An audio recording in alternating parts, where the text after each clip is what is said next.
Capítulo 70. Depois da missa. Rezei ainda, persignei-me, fechei o livro de missa e caminhei para a porta. A gente não era muita, mas a igreja também não é grande, e não pude sair logo. Logo, mais devagar. Havia homens e mulheres, velhos e moças, cedas e chitas, e provavelmente olhos feios e belos, mas eu não vi uns nem outros. Ia na direção da porta, com a onda, ouvindo as saudações e os cochichos. No adro, onde se fez claro, parei e olhei para todos. Vi então uma moça e um homem que saiu da igreja e pararam. E a moça olhava para mim, falando ao homem, e o homem olhava para mim, ouvindo a moça, e chegaram-me estas palavras: Mas que queres? Queria saber dela. Papai, pergunte. Era a sinhazinha Sancha, a companheira de colégio de Capitu, que queria notícias de minha mãe. O pai veio a mim, disse-lhe que estava restabelecida. Depois saímos, mostrou-me a casa dele e, como eu vinha na mesma direção, viemos juntos. Gurgel era homem de 40 anos ou pouco mais, com propensão a engrossar o ventre, era muito obsequioso. Chegando à porta da casa, quis por força que eu fosse almoçar com ele. Obrigado, mamãe espera-me.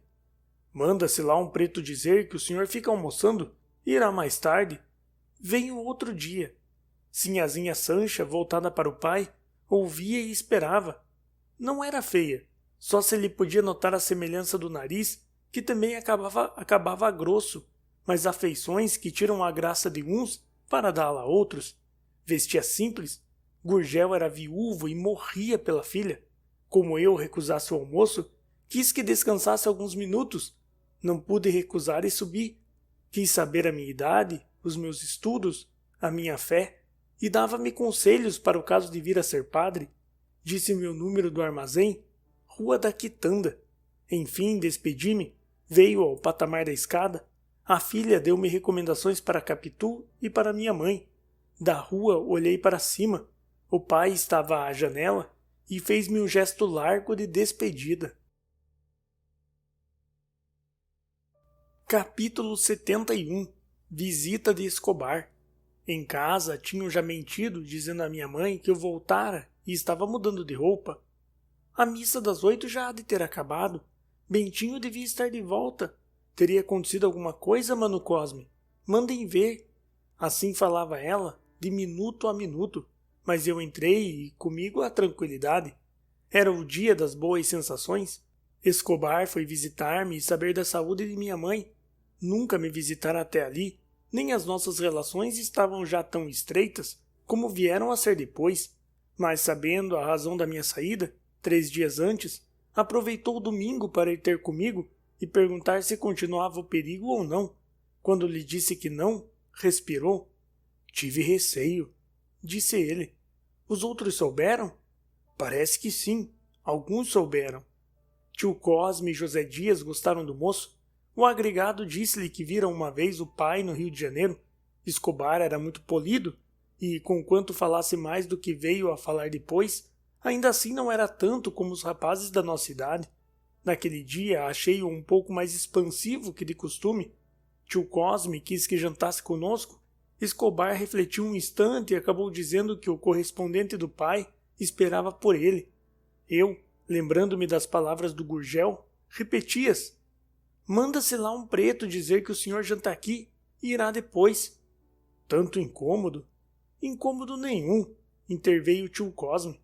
Escobar aceitou e jantou. Notei que os movimentos rápidos que tinha e dominava na aula, também os dominava agora, na sala como na mesa. A hora que passou comigo foi de franca amizade. Mostrei-lhe os poucos livros que possuía. Gostou muito do retrato do meu pai. Depois de alguns instantes de contemplação, virou-se e disse-me: Vê-se que era um coração puro. Os olhos de Escobar, claros como já disse, eram dulcíssimos. Assim os definiu José Dias depois que ele saiu, e mantém esta palavra, apesar dos 40 anos que traz em cima de si. Nisto não houve exageração do agregado. A cara rapada mostrava uma pele alva e lisa. A testa é que era um pouco baixa, vindo a risca do cabelo quase em cima da sobrancelha esquerda, mas tinha sempre a altura necessária para não afrontar as outras feições, nem diminuir a graça delas. Realmente, era interessante de rosto, a boca fina e chocarreira, o nariz curvo e delgado, tinha o cestro de sacudir o ombro direito, de quando em quando, e veio a perdê-lo desde que um de nós lhe notou um dia no seminário. Primeiro exemplo que vi de um homem pode corrigir-se muito bem dos defeitos miúdos. Nunca deixei de sentir tal ou qual desvanecimento em que os meus amigos agradassem a todos. Em casa, ficaram querendo bem a Escobar. A mesma prima Justina achou que era um moço muito apreciável, apesar... Apesar de quê? Perguntou-lhe José Dias, vendo que ela não acabava a frase. Não teve resposta, nem podia tê-la.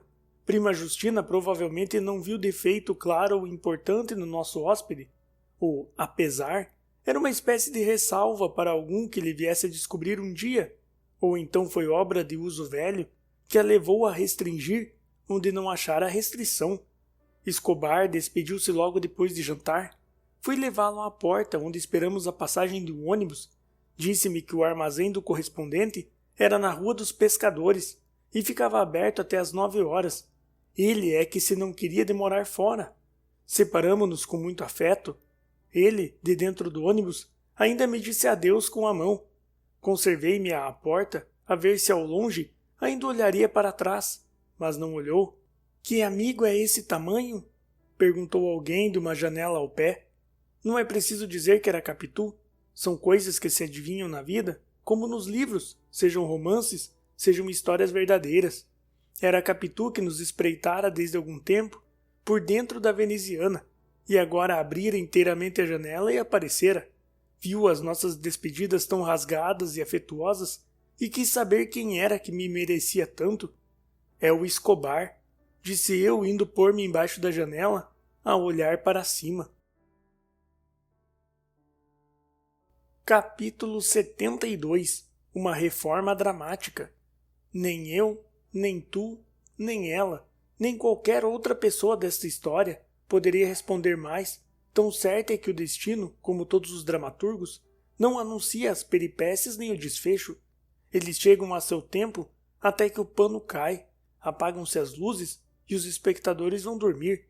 Nesse gênero, há porventura alguma coisa que reformar, e eu proporia como ensaio que as peças começassem pelo fim.